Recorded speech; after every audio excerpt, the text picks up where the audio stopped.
kabayan, no? Nandito tayo ngayon sa SM South Mall, no? So, kailangan nating mag-exercise. So, ngayon, dami nang nag-exercise dito. So, araw ngayon ng linggo. Kaya, maraming tao ngayon dito. Ayan, no? Sa inyo naman. Ayan, no? Nag-exercise. Nagsusumba.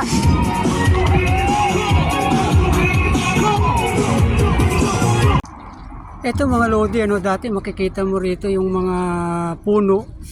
Pero halos ilan na lang, oh. Ang makikita mo na lang dito, mga building, oh. Grabe, oh. Puro building na makikita mo dito sa may lugar ng SM South Mall. Yan.